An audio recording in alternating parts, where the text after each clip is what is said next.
నమస్తే welcome to V3 news paper ముచ్చట కార్యక్రమానికి స్వాగతం। ఈ రోజు వివిధ దినపత్రికల వార్తలు చూసినట్లయితే అన్ని దినపత్రికల్లోనూ బడ్జెట్‌కి సంబంధించిన వార్తల్ని ఇవ్వడం జరిగింది। కేంద్ర బడ్జెట్ సమర్పణకు సంబంధించిన వార్తలను అన్ని దినపత్రికలు ప్రధాన హెడ్లైన్స్ గా ఇవ్వడం జరిగింది। ముందుగా ఈనాడు తీసుకున్నట్లయితే ఈనాడులో మొదటి వార్తగా మొదటి పేజీ పూర్తిగా ఎన్నికల రన్వేపై తాయిలాల విమానం అంటూ వార్తను ఇవ్వడం జరిగింది। 27.84 లక్షల కోట్లతో కేంద్ర బడ్జెట్ పార్లమెంట్లో ప్రవేశపెట్టిన పీయూష్ గోయల్ తాత్కాలికం అంటూనే ఆకర్షక ప్రతిపాదనలు అంటూ వార్తనివ్వడం జరిగింది। బడ్జెట్లో ఎవరికి ఏమిటి అంటూ వార్తనివ్వడం జరిగింది। 5 లక్షల లోపు ఆదాయం పొందే వారికి పూర్తి పన్ను మినహాయింపు, ప్రామాణిక తగ్గింపు, రెండో సొంతింటిపై అద్దెపై పన్ను రాయితీ, దాదాపు 12 కోట్ల మంది సన్న చిన్నకారు రైతులకు ఒక్కొక్కరికి ఏడాదికి 6,000, తొలిసారిగా 30 లక్షల కోట్ల దాటిన రక్షణ బడ్జెట్ అంటూ వార్తను ఇవ్వడం జరిగింది। ప్రధానమంత్రి శ్రమ్ యోగి మాన్ధన్ పథకం కింద 10 కోట్ల మంది అసంఘటిత కార్మికులకు నెలకు 3,000 చొప్పున పింఛన్, జాతీయ విద్యా మిషన్కు 38,572 కోట్లు అంటూ వార్తనివ్వడం జరిగింది। భారతీయ చిత్ర నిర్మాతలకు ఏక గవాక్ష అనుమతులు, రాబోయే 5 ఏళ్లలో 1,00,000 ఊళ్ళు డిజిటల్ గ్రామాలుగా మార్పు, కృత్రిమ మేధ పరిజ్ఞానం ప్రోత్సాహానికి ప్రత్యేక కార్యక్రమం, 1.5 కోట్ల మత్స్యకారుల సంక్షేమమే లక్ష్యంగా కేంద్రంలో ప్రత్యేక మత్స్యశాఖ ఏర్పాటు, జాతీయ గ్రామీణ ఉపాధి హామీ పథకానికి 60,000 కోట్లు, గోసంపద వృద్ధికి రాష్ట్రీయ కామధేను ఆయోగ్ ఏర్పాటు, రైల్వే ఛార్జీల్లో మార్పు లేదు, మూలధన వ్యయం 1.58 లక్షల కోట్లు అంటూ వార్తనివ్వడం జరిగింది। ఎన్నికల వేళ లేదంటూనే ప్రధాని మోడీ ఉన్నట్టుండి వరాల విమానాన్ని కిందకు దింపారు। దేశవ్యాప్తంగా రోడ్లెక్కి నిరసన నినాదాలు చేస్తున్న రైతన్నలను ప్రసన్నం చేసుకునేందుకు నేరుగా ఖాతాల్లోకే డబ్బులేస్తానన్నారు। గంపగుత్తగా మధ్యతరగతి మొత్తాన్ని తన ఖాతాలో వేసుకోవాలన్న కాంక్షతో ఆదాయ పన్ను రిబేటు పెంచారు। అసంఖ్యాకంగా ఉన్న అసంఘటిత కార్మికుల కోసం పింఛన్లు ఇస్తామంటూ కొత్త పథకం ప్రవేశపెట్టారు। తాత్కాలిక విత్త మంత్రి పీయూష్ గోయల్ చదివి వినిపించిన బడ్జెట్ పాఠం నిండా సార్వత్రిక ఎన్నికలకు సరిగ్గా 2 మాసాల ముందు బడ్జెట్ రూపంలో అందివచ్చిన ఆఖరి అవకాశాన్ని ఎట్టి పరిస్థితుల్లోనూ వదులుకోకూడదన్న ధోరణే ప్రతిధ్వనించింది। అందుకే పేరుకు ఇది ఓటాన్ అకౌంట్ బడ్జెట్ అయినా ఇదంతా జనాకర్షక ఓట్ల అకౌంట్ లాగే కనబడుతుందంటూ విపక్షాలన్నీ రుసరుసలాడుతున్నాయి। మరి మోడీ సర్కారు కురిపించిన ఈ అకాల వరాల వర్షంలో ఓటర్ దేవుడు తడిసి ముద్దవుతాడో లేదో వేచి చూడాల్సిందే।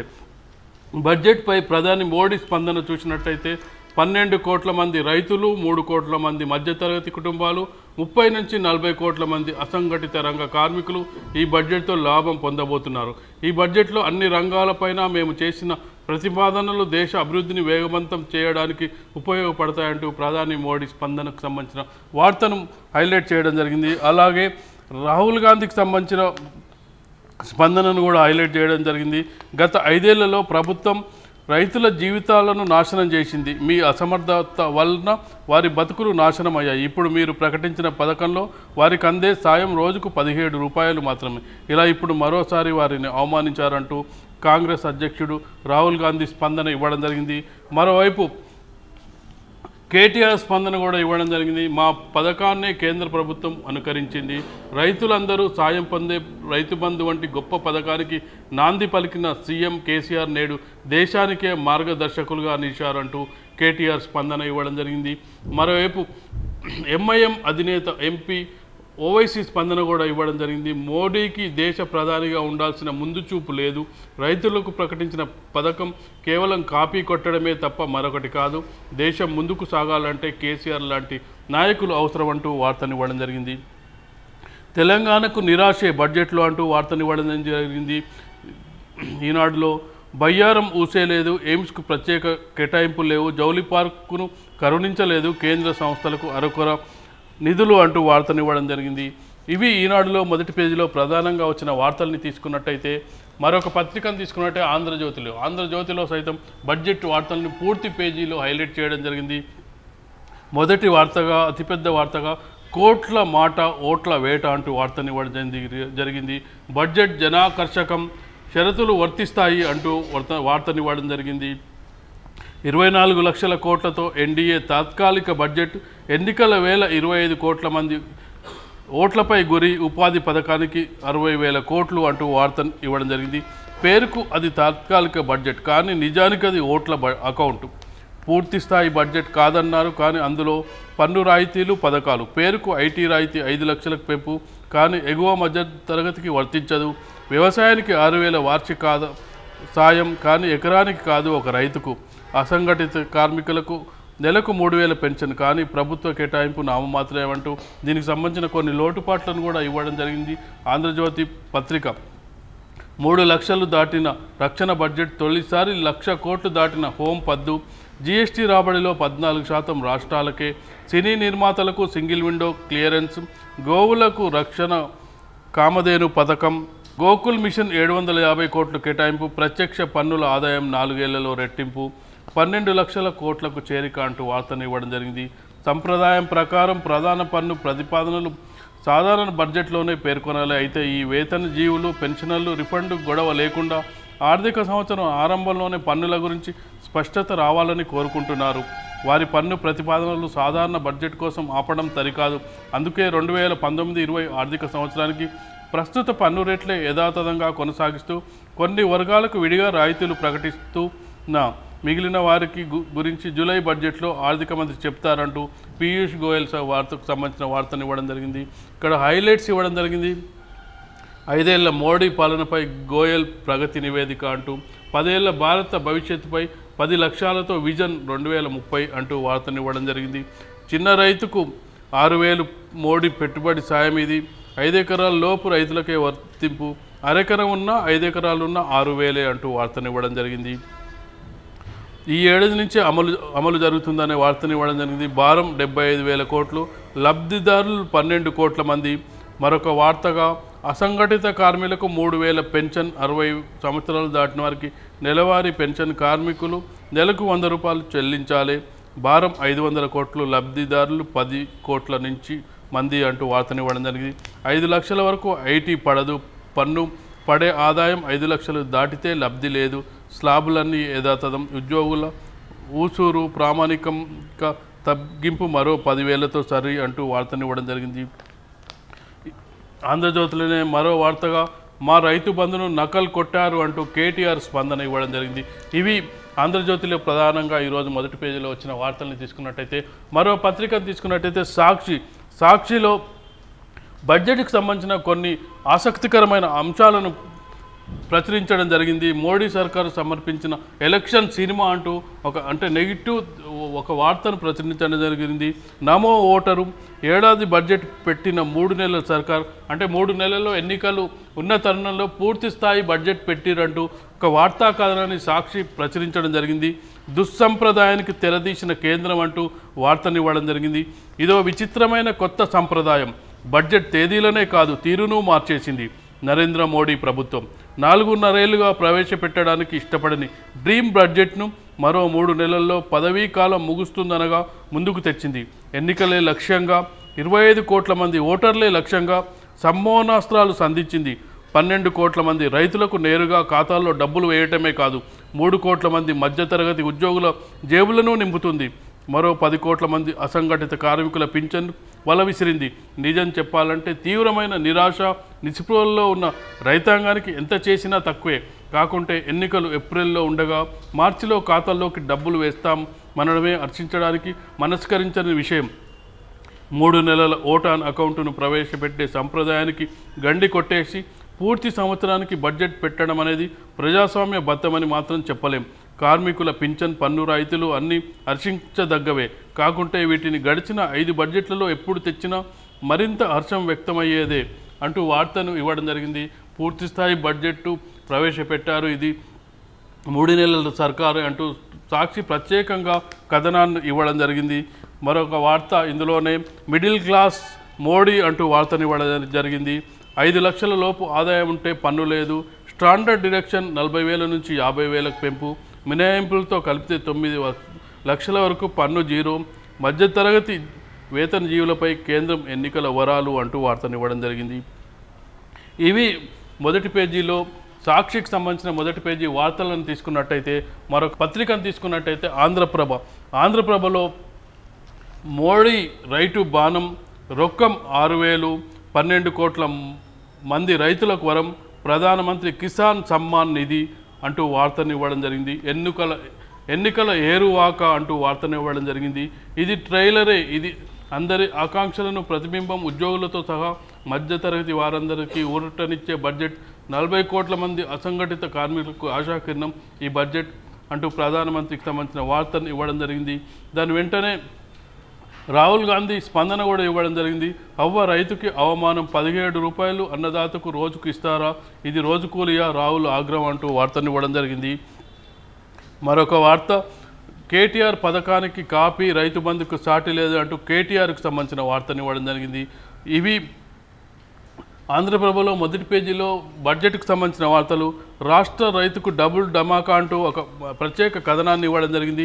చిన్న సన్నకారు రైతులకు ఏటా కనీసం 16,000 చొప్పున ఖాతాల్లోకి నగలు బదిలీ, 5 ఎకరాలు ఉన్న 47.08 లక్షల మంది రైతులకు లబ్ధి అంటూ, అంటే రాష్ట్ర ప్రభుత్వం ప్రకటించిన రాష్ట్రంతో సంబంధం లేకుండా 5 ఎకరాల లోపు ఉన్న వాళ్ళందరికీ 6,000 అకౌంట్లో పడే వీలుండడంతో రైతులకు కేంద్రం ఇచ్చే సాయంతో పాటు రాష్ట్రం ఇచ్చే సాయం రెండూ కలిపి వచ్చే అవకాశం ఉంది. కాబట్టి కేంద్ర రాష్ట్ర ప్రభుత్వాలు రైతుల ఖాతాలో డబ్బులు వేసే అవకాశం ఉందనేది దీని సారాంశం. ఇది ఆంధ్రప్రభలో మొదటి పేజీలో వచ్చిన వార్తలను తీసుకున్నట్టయితే, మరొక పత్రికను తీసుకున్నట్టయితే వెలుగులో మొదటి వార్తగా బ్యాలెట్ బడ్జెట్ అంటూ వార్తను ఇవ్వడం జరిగింది. ఎన్నికలపై గురిపెట్టిన పీయూష్ పద్దు అంటూ వార్తను ఇవ్వడం జరిగింది. రైతులు, వర్కర్లు, మధ్యతరగతి target, Rythu Bandhu model, PM Kisan scheme అంటూ వార్తను ఇవ్వడం జరిగింది. ఇవి అంటే బడ్జెట్కి సంబంధించి వెలుగు పత్రికలో ప్రధానంగా వచ్చిన వార్తల్ని తీసుకున్నట్టయితే ఇవి మొదటి పేజీ వార్తలు. మరొక పత్రికను తీసుకున్నట్టయితే నమస్తే తెలంగాణలో ఓటు బడ్జెట్ అంటూ వార్తను ఇవ్వడం జరిగింది. కర్షకులు, కార్మికులు, మధ్యతరగతికి మోడీ గాలం, మధ్యంతరం అంటూనే పూర్తి స్థాయి ప్రతిపాదనలు. రైతు బంధు, కిసాన్ తరహాలో కిసాన్ సమ్మాన్ నిధి, 5 ఎకరాల లోపు రైతులకు ఏడాదికి 6,000, అసంఘటిత కార్మికులకు నెలకు 3,000 పింఛను, పశుపోషణ, మత్స్య పరిశ్రమ రైతులకు వడ్డీ రాయితీ, ఇండ్ల కొనుగోలుదారులకు పన్ను రాయితీ, బ్యాంకు డిపాజిట్ల వడ్డీపై టీడీఎస్ మినహాయింపు వార్తనివ్వడం జరిగింది. ఐటీ మినహాయింపులో తిరకాసు అంటూ మరొక వార్తనివ్వడం జరిగింది. 5 లక్షల వరకు రిబేటు మారని స్లాబులు, ఆదా చేసుకున్న వారికి ప్రయోజనం, అధికాదాయ వర్గాలకు దక్కని ఊరట అంటూ వార్తనివ్వడం జరిగింది. మరొక వార్తగా నమస్తే తెలంగాణలో కేసీఆర్ బాటలో అంటూ వార్తనివ్వడం జరిగింది. రైతు బంధు తరహాలో కొత్త పథకం తెచ్చిన మోదీ ప్రభుత్వం, అనుసరణే కానీ అంతంత మాత్రం సాయం, 5 ఎకరాలలోపు వారికి 6,000కే పరిమితం, ఆపై బడి సాగు రైతులకు శూన్యహస్తం, రాష్ట్రంలో ఎకరానికి 10,000 చొప్పున ఎంతైనా ఆదర్శంగా నిలిచిన రాష్ట్రం అంతటా ఆసక్తే, ఇప్పటికే ఒడిశా, బెంగాల్ ప్రభుత్వాల అమలు, ఏపీలో గెలిస్తే అమలు చేస్తామంటున్న జగన్ అంటూ వార్తనివ్వడం జరిగింది. మరొక వార్తగా నమస్తే తెలంగాణలో మనకు అరకొరే అంటూ వార్తనివ్వడం జరిగింది. నిరాశ మిగిల్చిన కేంద్ర బడ్జెట్, గిరిజన వర్సిటీకి 4 కోట్లు, మిషన్ పథకాలకు నిధులు లేవు, నెరవేరని విభజన హామీలు, గ్రాంటిన్ హెడ్ లెక్కలు వేస్తున్న ఆర్థిక శాఖ అంటూ వార్తనివ్వడం జరిగింది. దేశానికి మార్గదర్శకంగా రైతు బంధు అంటూ ఎంపీ అసదుద్దీన్ ఓవైసీకి సంబంధించిన వార్తను ఇవ్వడం జరిగింది. ఇది నమస్తే తెలంగాణలో మొదటి పేజీలో వచ్చిన వార్తలు తీసుకుంటున్నట్టయితే ఇవి ఈరోజు బడ్జెట్కి సంబంధించిన మొదటి పేజీ వార్తలను తీసుకున్నట్టయితే, మరికొన్ని వార్తలను చూసే ముందు ఇప్పుడు ఒక చిన్న బ్రేక్ తీసుకుందాం. ఇప్పుడు ఒక బ్రేక్.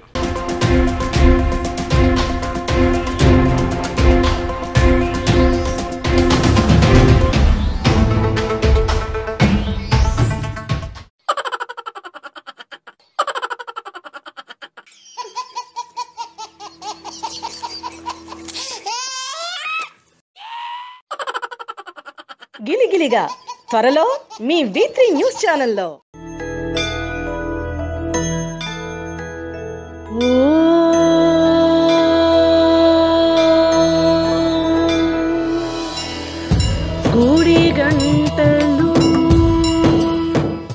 గుడిగంటలు త్వరలో మీ V3 న్యూస్ ఛానల్లో.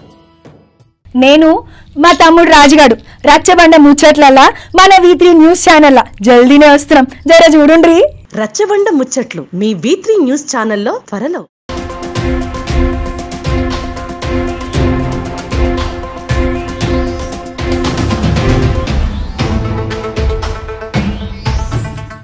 వెల్కమ్ బ్యాక్ టు పేపర్ ముచ్చట కార్యక్రమం. ఇప్పటి వరకు బడ్జెట్కి సంబంధించిన వార్తలు అన్ని ప్రధాన దినపత్రికల్లో చూసినాము. ఇంకా మిగతా వార్తలు కొన్ని పత్రికల్లో మిగతా వార్తల్ని కూడా హైలైట్ చేయడం జరిగింది. అంటే నిన్న అరెస్ట్ అయిన అమెరికాలో విద్యార్థుల గురించిన వార్తల్ని కూడా కొన్ని పత్రికలు హైలైట్ చేయడం జరిగింది. ఆంధ్రజ్యోతిలో చూసినట్టయితే ఒకే సెల్లో 30 మంది రోజుకు ఒక్కసారే ఫోన్ చేసుకునే అవకాశం, అమెరికా జైలులో తెలుగు విద్యార్థుల దీనగాథ, వారిని విడిపించేందుకు తెలుగు సంఘాల యత్నం, నకిలీ యూనివర్సిటీతో విద్యార్థులకు వలవేస్తారా, అధికారులపై ఇమిగ్రేషన్ న్యాయవాదుల ఆగ్రహం, విద్యార్థులు తప్పేమీ లేదని వాదన, స్టింగ్పై వివాదం, 130 మంది అరెస్టు, వలస విభాగం అంటూ వార్తనివ్వడం జరిగింది. ఇది ఆంధ్రజ్యోతిలో ప్రధానంగా దీనికి సంబంధించిన లోపల పేజీలో వార్తనివ్వడం జరిగింది. అయితే నమస్తే తెలంగాణలో మొదటి పేజీలో ప్రధానంగా ప్రస్తావించడం జరిగింది. 200 మంది విద్యార్థుల అరెస్ట్ అంటూ, క్యాథరిక్ హడ్డాతో కేటీఆర్ భేటీ, అమెరికాలో తెలుగు విద్యార్థుల సమస్యపై చర్చ, TRS working president KTR tweet చేసిన యుఎస్ కాన్సులేట్ జనరల్ అంటూ వార్తనివ్వడం జరిగింది.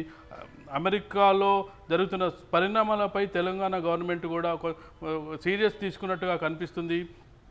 వివిధ డిటెన్షన్ సెంటర్లకు తరలింపు, వీరిలో పలువురు తెలుగువారు, కొందరికి షరతులతో కూడిన బెయిల్, 60 మైళ్ళు దాటిపోకుండా జీపీఎస్ ట్యాగ్, అరెస్టు కాని వారు ఫిబ్రవరి 5లోగా దేశం వెళ్ళిపోవాలని హెచ్చరిక, సిబ్బంది వేధింపులు తాళలేక డిటెన్షన్ సెంటర్లలో భారతీయుల నిరాహార దీక్ష, బలవంతంగా ముక్కు గొట్టాల ద్వారా ఆహారం అంటూ వార్తని, అంటే అమెరికాలో 200 మంది అరెస్ట్ అయిన విషయాన్ని దాదాపు అన్ని దినపత్రికల్లోనూ ఇవ్వడం జరిగింది. అంటే ముఖ్యంగా బడ్జెట్ వార్తలు మొదటి పేజీలో రావడంతో ఇవి లోపల పేజీలో ఇవ్వడం జరిగింది. ఆంధ్రప్రభలో అమెరికాలో అరెస్టులు, పోలీసుల చెరలో మరో 10 మంది, అంటే 600 మందితో పాటు మరో 10 మంది అంటూ ఒక ఇంట్రెస్టింగ్ న్యూస్ను ఆంధ్రప్రభ ఇవ్వడం జరిగింది. కాలిఫోర్నియాలో కరీంనగర్ యువతి అరెస్టు, గర్భవతి కావడంతో సొంత పూచీకత్తుపై విడుదల, కేసుల విచారణకు గంటకు $500 డిమాండ్ చేస్తున్న అమెరికా లాయర్లు, రంగంలోకి దిగిన భారత అటార్నీలు, ఆంధ్ర తెలంగాణ సంఘాలు, ఆస్టిన్ సెయింటాస్లో తాజా విచారణ ఇప్పటికీ హూస్టన్ జైలుకు పలువురు విద్యార్థులు అంటారు వార్తనివ్వడం జరిగింది. స్ట్రింగ్ ఆపరేషన్కు సంబంధించి ఆగ్రహావేశాలు వెల్లడవుతున్న సందర్భంలో మరి భారత ప్రభుత్వం ఎలాంటి చర్యలు తీసుకుంటుందో చూడాల్సిన అవసరం ఉంది. అక్కడ అంబాసిడర్కు ఉన్నాడు, అంబాసిడర్కి సంబంధించిన ఏం చేస్తారు, భారత అంబాసిడరు సంబంధించిన ఎక్స్టర్నల్ అఫైర్స్ మినిస్ట్రీ కూడా ఎలాంటి చర్యలు తీసుకుంటుంది. యాక్చువల్గా అయితే స్టింగ్ ఆపరేషన్ అనేది ఫెయిర్ కాదు అనేది సమస్య. ఒకవేళ నిజంగానే గడువు తీరిన విద్యార్థులు ఉంటే వాళ్ళని పంపడం అనేది అమెరికాకు పెద్ద కష్టమైన పని కాదు. ఒకవేళ మరో కోర్సు చేరకుండా వాళ్ళని ఆపొచ్చు, కానీ స్టింగ్ ఆపరేషన్ చేసి వాళ్ళని పట్టుకొని, అంటే భారత్ వాళ్ళనే ఎక్కువ పట్టుకోవడం ఇదొక వివక్షపూరితంగా కనిపిస్తుందని చెప్పొచ్చు. అమెరికాలో అగచాట్లు అంటూ మన తెలంగాణ పత్రిక ఇవ్వడం జరిగింది. నకిలీ వర్సిటీ ఉదంతంలో కరీంనగర్కు చెందిన నిండు గర్భవతిపై ఆంక్షలు అంటూ వార్త ఇవ్వడం జరిగింది. అంటే దీనికి సంబంధించిన వార్తల్ని ముఖ్యంగా మనం చూడాల్సిన అవసరం ఉంది. ఏం జరుగుతుంది ఈరోజు రేపు అనేది చూడాల్సిన అవసరం ఉంది. ఇంకా మరొక వార్తను తీసుకున్నట్టయితే మన తెలంగాణలో 20 తర్వాత రాష్ట్ర బడ్జెట్ సభ అంటూ వార్తనివ్వడం జరిగింది. 18 నుంచి 30 వరకు 15న ఫైనాన్స్ కమిషన్ పర్యటన, ఈ నెల 20న కాళేశ్వరం మిషన్ భగీరథ పనులు అంటూ వార్తనివ్వడం జరిగింది. ఓటుకు నోటు కేసులో వేం నరేందర్ రెడ్డికి ఈడీ నోటీసులు, బైసన్ పోల్పై నిర్మలా సీతారాం సానుకూల స్పందన అంటూ మన తెలంగాణలో ఇవ్వడం జరిగింది. మరొక పత్రికను తీసుకున్నట్టయితే ఆంధ్రజ్యోతిలో సైతం దీనికి సంబంధించిన వార్తలు ఇవ్వడం జరిగింది. ఈనాడులో మళ్ళీ బ్యాలెట్ తీసుకురండి అంటూ వార్తనివ్వడం జరిగింది. సాధ్యం కాకుంటే వీవీప్యాట్లు లెక్కించాలి, 23 పార్టీల డిమాండ్, ఢిల్లీలో సమావేశం, సోమవారం ఈసీని కలవాలని నిర్ణయం, రాహుల్, పవార్, చంద్రబాబు సహా పలువురు నేతల చర్చ అంటూ వార్తనివ్వడం జరిగింది. మరొక వార్తగా విద్యాశాఖలో పదోన్నతులకు రంగం సిద్ధం అంటూ ఆర్థిక శాఖకు చేరిన దస్త్రం, 1-2 రోజులనే ఉత్తర్వులు అంటూ ఈనాడులో వార్తనివ్వడం జరిగింది. తెలుగు విద్యార్థులకు సంబంధించిన అమెరికా వార్తలకు సంబంధించి అరెస్టులకు సంబంధించిన వార్తలను చూసినట్టయితే అన్ని ప్రధాన దినపత్రికలు చివరి పేజీలో వార్తలను ప్రచురించడం జరిగింది.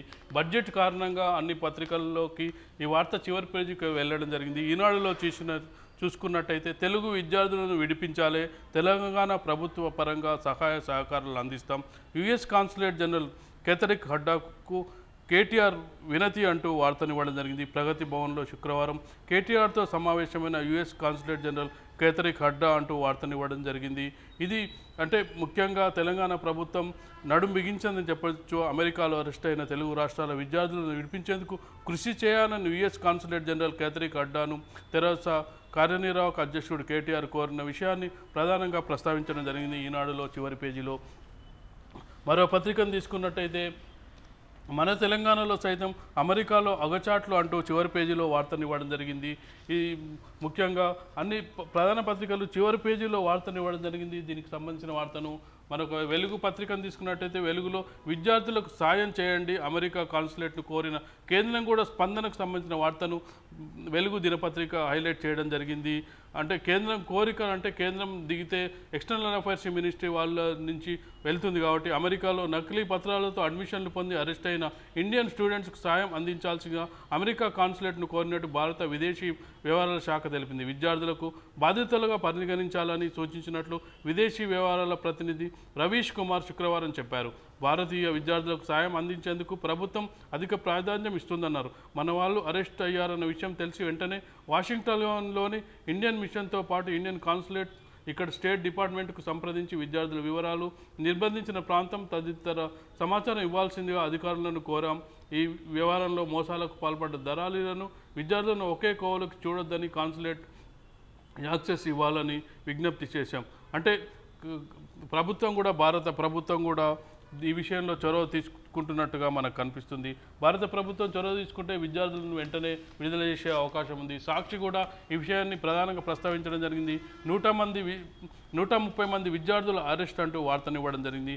అమెరికాలో నకిలీ వర్సిటీ కేసులో పట్టుకున్న పోలీసులు వారిలో 129 మంది భారతీయులే. బూటకపు వర్సిటీ అని తేలిందంటున్న న్యాయవాదులు. బూటక వర్సిటీ ద్వారా విద్యార్థులను ట్రాప్ చేసిన విషయాన్ని దాదాపు అన్ని ప్రధాన పత్రికల్లో వచ్చిన కనిపిస్తుంది. మనకు చూసినట్టయితే అమెరికాలో వీసా కోసం కేసులో 130 మంది విద్యార్థులు అరెస్ట్ అయ్యారంటూ వార్తను సాక్షి చివరి పేజీలో హైలైట్ చేయడం జరిగింది. మరొక వార్తగా సాక్షిలో సిబిఐ డైరెక్టర్ను ఎందుకు నియమించలేదంటూ ఒక వార్తనివ్వడం జరిగింది. చివరి పేజీలో లోక్సభ జాబితాను 20లోగా పంపండి రాష్ట్రాల ఎన్నికల కమిటీలకు కాంగ్రెస్ అధిష్టానం నిర్దేశం. ఎంపిక బాధ్యతల నుంచి స్క్రీనింగ్ కమిటీల తొలగింపు అంటూ వార్తనివ్వడం జరిగింది. ఇవి వివిధ దినపత్రికల్లో ఈరోజు ప్రధానంగా వచ్చిన వార్తల్ని తీసుకున్నట్టయితే ఇది ఈరోజు పేపర్ ముచ్చట కార్యక్రమం. రేపటి పేపర్ ముచ్చట కార్యక్రమంలో తిరిగి కలుసుకుందాం. అంతవరకు సెలవు, నమస్కారం.